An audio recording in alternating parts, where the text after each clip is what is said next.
I arbejdet med unge, der er selvværd det helt centrale omdrejningspunkt. Altså selvværd er nøglen til, at unge mennesker kan trives. Selvværd er nøglen til, at de tør at indgå i fællesskaber, at de tør at række hånden op og stille spørgsmål i timerne, og det er nøglen til, at de kan modtage læring.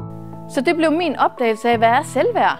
Men vi kan lige så godt lære det fra starten af, for jo før vi lærer at være fyldt med alle vores fejl og vores akavethed, jo før kan vi blive trygge, og jo før kan vi møde hinanden i omsorg. Vi har haft teamcoaching med Helene, og det har været super fedt, fordi vi har lært en hel masse om os selv også, og lært meget om, hvordan vi kan gøre vores skole bedre. Vi har lært om forskellen på at styre og bestemme, og vi har lært om åbne og lukkede spørgsmål, og inspirationsspørgsmål og ledende spørgsmål. Jeg kan mærke i hvert fald på elevrådet, at vi er blevet meget tættere sammen. For eksempel så har vi lige lavet den her dag her, hvor at folk er rundt på skolen med et O-løb. Her bag mig, der for eksempel der, hvor vi maler som små billeder, og så får vi det hængt op på skolen som et kunstværk.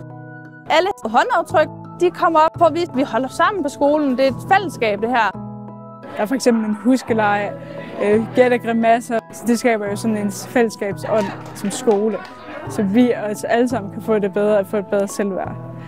Jeg synes, det jeg oplever med unge, det er, at de kan så meget mere, end det de viser verden. Og tit og ofte så handler det dybest set bare om, at de ikke tror på sig selv. Og så bliver de også mødt i det her begrænsede billede, de viser verden. Men når man møder dem lige der, hvor man ser deres potentiale, når man virkelig kigger ind i, hvad de kan, og tør at tale til dem ud fra det potentiale, og viser dem, prøv at du er god nok, og du kan alt det her, så oplever, hvordan de løfter sig.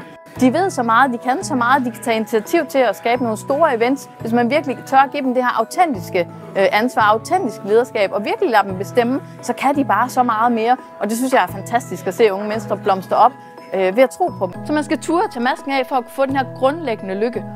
Fordi den eneste måde, man kan blive rigtig lykkelig på, det er ved at følge sit hjerte.